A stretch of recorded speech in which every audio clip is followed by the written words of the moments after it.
So I'm David Stewart, head teacher of Oakfield School here in Nottingham, a school for children with severe, profound and complex learning and physical needs.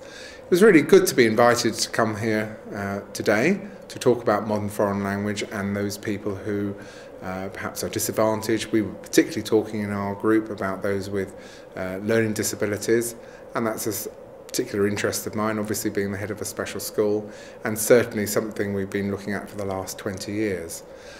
Often the gatekeepers to education, particularly for those with disabilities, can be the ones who make things happen or not happen. And particularly in terms of modern foreign language, that might be parents, it might be members of staff who say, well, what's the point of modern foreign language for people who perhaps find English difficult, let alone learning another language. So it's really important to champion people's entitlement to a rich, full education. So if modern foreign languages is good for me or for you, it's good enough for all the children with disabilities or adults with disabilities too. So it was really good to hear other people, to learn of other projects that Nottingham Trent have been involved in, Vivace, Allegro, and learn what had been happening in other countries too in terms of examples of good practice.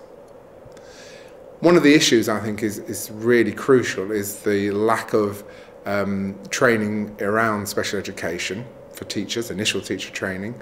So when we're talking about modern foreign language and children with special educational needs, where has that training come from? So that's a challenge, and that's what we were discussing today. And we were talking about how we might, both nationally and locally, invigorate people in terms of thinking in terms of modern foreign language and those youngsters with special educational needs. And we were talking possibly more locally here about looking at having day conferences or set days of celebration when we can look at modern foreign language in our city.